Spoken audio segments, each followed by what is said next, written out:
My album front cover features a wall which is covered almost entirely in graffiti.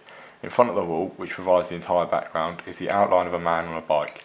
However, the silhouette of both the man and the bike have been filled in blue.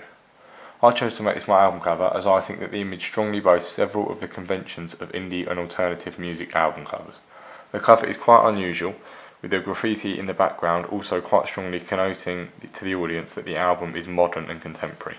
On top of the image, I have the name of the artist, Samuel Rugg, along with the name of the album, Monday to Friday, written in quite a bold white font. The writing is divided into two, placed at the centre, one at the top and one at the bottom. I chose this particular font as I believe that it is in keeping with the rest of the image, whilst the white colour of the font made it most clearly visible to the audience. Finally, I have then placed a record label logo in the bottom left hand corner of the album cover. I chose this particular record label as the logo is circular and red, and I believe that the change in colour between that and the rest of the image is something which works well. The spine of my album features a small section of another wall which is also covered in graffiti. The graffiti on this wall appears on the left hand side to show an image of a religious figure. Although there is no direct link to my album or artist, I believe that this does still assist in the enhancement of the album as a whole, as it ensures that the spine is in keeping with the slightly unusual and unique tone of the Digipak. Additionally, I also believe that the image which I have chosen to appear on the spine of my album acts quite well in merging the two sides of the CD, as it boasts several similarities to the two different images which are otherwise quite different. I also believe that the fairly neutral colour of the spine provides a nice transition from the front to the reverse cover. Finally, I have once again incorporated the red record label into the spine, placing it at the bottom. I believe that this once again enhances the effectiveness of this entire Digipak, as it ensures another dynamic of continuation throughout the album as a whole. Moreover, from my research into existing album covers, I discovered that the vast majority of albums maintain a certain colour scheme or image related theme throughout, and I therefore decided to emulate this in my own work.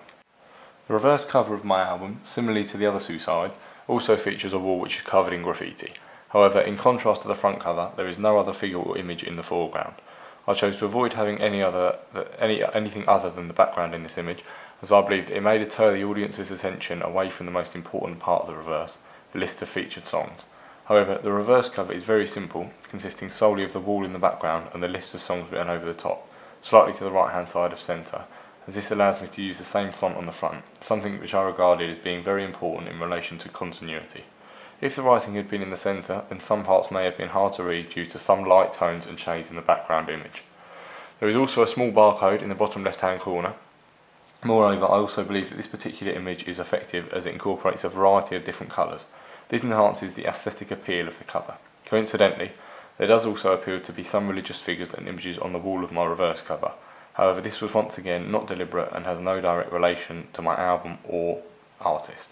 Ultimately, in creating my reverse cover, I aim to cultivate a sense of obscurity, as I regard this as being something which is now synonymous with the indie and alternative music industry. Moreover, I also attempted to make the entire Digipak appear modern and contemporary.